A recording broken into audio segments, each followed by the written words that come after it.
Welcome back to our family. ഇന്നത്തെ നമ്മുടെ vlog ഒരു മുളക് കറിയാണ്. ചെങ്കല വെട്ടി അത് വൃത്തിയാക്കി വെച്ചിട്ടുണ്ട്. അതിനേക്ക് ആവശ്യമായ സാധനങ്ങൾ: കൊച്ചുള്ളി, ഇഞ്ചി, വെളുത്തുള്ളി, പച്ചമുളക്, തക്കാളിക്ക്, കറിവേപ്പില. ഒരു ചട്ടി അടുപ്പിലേക്ക് വെക്കുക, എണ്ണ ഒഴിച്ചു കൊടുക്കുക, കടുക് ഇട്ട് കൊടുക്കുക. എണ്ണ ചൂടായതിന് ശേഷം ഉലുവ ഇട്ട് കൊടുക്കുക. അതിനുശേഷം നമ്മൾ അരിഞ്ഞ് വെച്ചിരിക്കുന്ന സാധനങ്ങളെല്ലാം ഇട്ട് കൊടുക്കുക. നന്നായിട്ടൊന്ന് വഴറ്റിയെടുക്കുക. വഴറ്റിയതിന് ശേഷം നമുക്കതിലേക്ക് പൊടികൾ ആഡ് ചെയ്യാം. അപ്പം നന്നായിട്ടൊന്ന് വാടി വരട്ടെ. നമ്മുടെ ഇഞ്ചിയും വെളുത്തുള്ളിയും തക്കാളിക്കായൊക്കെ നന്നായിട്ടൊന്ന് വാടി വരണം. കരിയാൻ പാടില്ല. കരിയാത്ത വിധം നല്ല രീതിക്കൊന്ന് വാട്ടിയെടുക്കണം.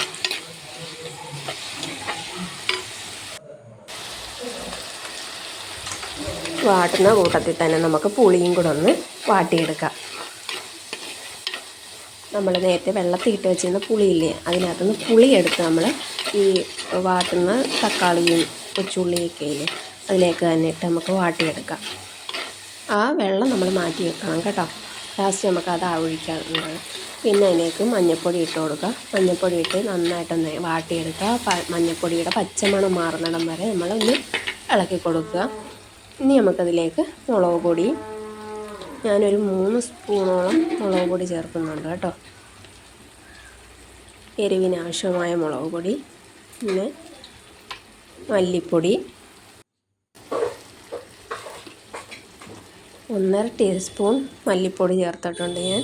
പിന്നെ കുരുമുളക് പൊടി ആവശ്യത്തിന്, നമ്മുടെ എരിവിനാവശ്യത്തിനുള്ള കുരുമുളക് പൊടി. എന്നിട്ട് അത് നന്നായിട്ടൊന്ന് ഇളക്കി കൊടുക്കുക. അതിൻ്റെ പച്ചമണം മാറി വരുന്നിടം വരെ ഒന്ന് ഇളക്കി കൊടുക്കുക. എൻ്റെ സൗണ്ട് ഇച്ചിരി വ്യത്യാസങ്ങളും കാര്യങ്ങളും ഉണ്ട്. എന്താണെന്ന് വെച്ചാൽ പനി കാരണം കേട്ടോ. വോയിസ് ഓവർ ചെയ്യുമ്പം എനിക്ക് സൗണ്ടിൻ്റെ ചെറിയ പ്രശ്നമുണ്ട്.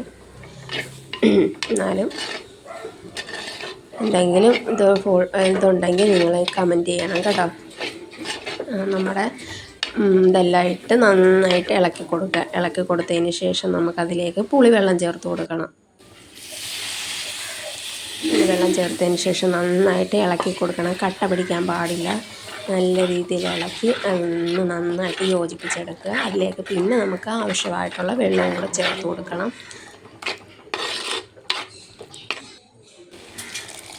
ബാക്കി നമ്മുടെ ആവശ്യത്തിനുള്ള വെള്ളവും കൂടെ ചേർത്ത് കൊടുത്തതിന് ശേഷം നമുക്ക് അതിലേക്ക് ഉപ്പ് ചേർത്ത് കൊടുക്കണം. ആ കട്ട പിടിക്കാൻ പാടില്ല. കട്ട നന്നായിട്ട് ഉടച്ചെടുക്കണം കേട്ടോ. നമ്മൾ അരപ്പിങ്ങനെ ഇതാകുമ്പോഴത്തേക്കും കട്ട പിടിക്കാൻ പാടില്ല. അതുകൊണ്ട് നമ്മൾ നന്നായിട്ട് അത് കലക്കി അതിൻ്റെ കട്ടകൾ മാറ്റിയതിന് ശേഷം വെള്ളം ഒഴിച്ചു കൊടുത്ത് കട്ടയൊക്കെ മാറ്റിയിട്ട് അതിലേക്ക് നമുക്ക് ഉപ്പിട്ട് കൊടുക്കാം.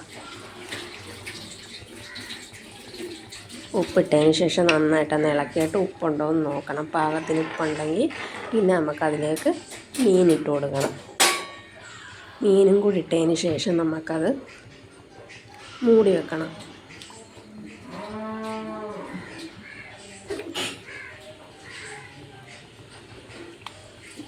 മീനെല്ലാം ഇട്ടതിന് ശേഷം കറി മൂടി വെച്ച് നന്നായിട്ട് നമുക്കൊന്ന് വേകാൻ വെക്കാം.